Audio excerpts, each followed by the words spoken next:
we're really curious to see with this point of action what's going to happen. Scale and proportion. I'm going to skip over these kind of quickly.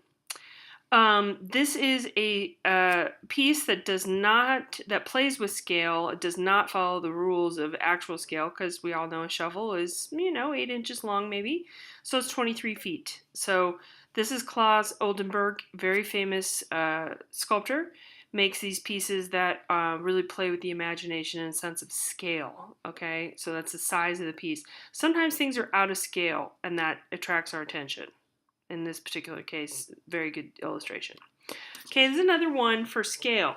Now this has a very realistic feel to it. This is Rene Magritte, and this is a surrealist piece.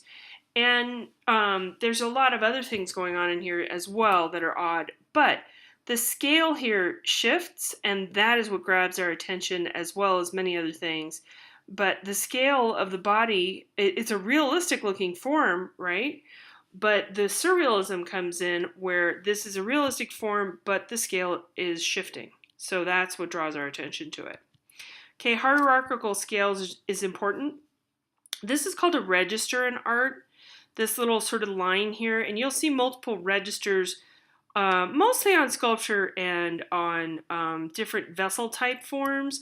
But you also see it sometimes in carvings, on architecture, some painting and drawing. The Renaissance uses some of that as well. But you have to know that two things. Everything on the bottom is less important than what's on the top, and then of course the very top is very important. Also, size. Okay, so hierarchical scale is this illustration here.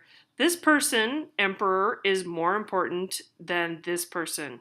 Even though these two might physically be the same size, or this person might in reality be larger, this person's going to be shown as larger because he is more important. Okay, so relative size.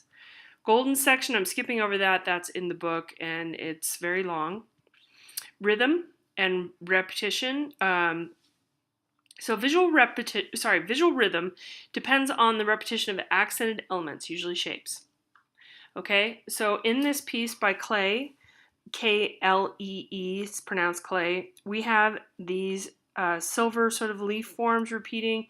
We have the birds repeating. We have these different forms down here repeating. So the repetition of the shapes is what is giving this piece unity, and it's creating a rhythm, okay, throughout the piece. Okay, so this is a summary at the end. I'm going to let you go over that and email me with questions. Thanks.